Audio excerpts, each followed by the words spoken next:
ညီမလေးရဲ့စိုးရိမ်မိရဲ့အားလုံးပဲမင်္ဂလာပါဘောလုံးစတာ channel လေးကနေပြန်လည်ကြိုဆိုလိုက်ပါရစေအချို့အသင်းတွေအတွက်အေးဝဝအိတ်တာဖြစ်ဖြစ်အသားလေးခိုးကြည့်တာပဲဖြစ်ဖြစ်လောက်ရတော့မဲ့ချန်ပီယံလိညာချန်နေစီကိုပြန်လည်ရောက်ရှိလိုလာခဲ့ပါပြီ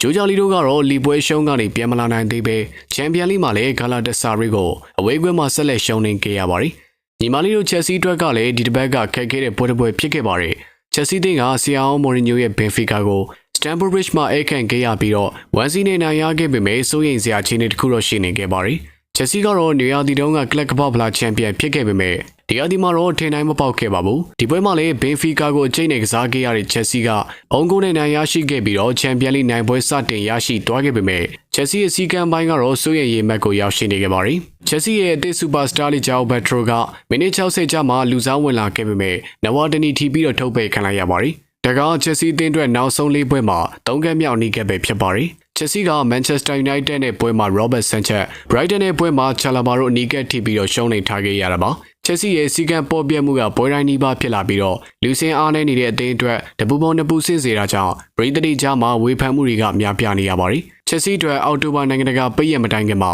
နောက်ထပ်ရေးကြီးပွဲစဉ်တစ်ပွဲကထပ်ပြီးတော့ရှင်ပြိုင်ဖို့ကြံနေပါသေးတယ်။ချက်စီကတော့ဒီတစ်ပတ် Stamford Bridge မှာချန်ပီယံလီဗာပူးကိုအခန့်ရမှာဖြစ်ပြီးတော့ချက်စီတို့ကရလက်ကောင်းတွေကိုပြန်လည်ရှာဖွေရင်းနဲ့အနိုင်လန်းချောင်းပုတ်ကိုပြန်လည်တက်နိုင်မလားဆိုတာကစောင့်ကြည့်ရပါဦးမယ်။ကြည့်ရှုပေးကြတဲ့အတွက်အားလုံးကိုအထူးပဲကျေးဇူးတင်ရှိပါရခင်ဗျာ။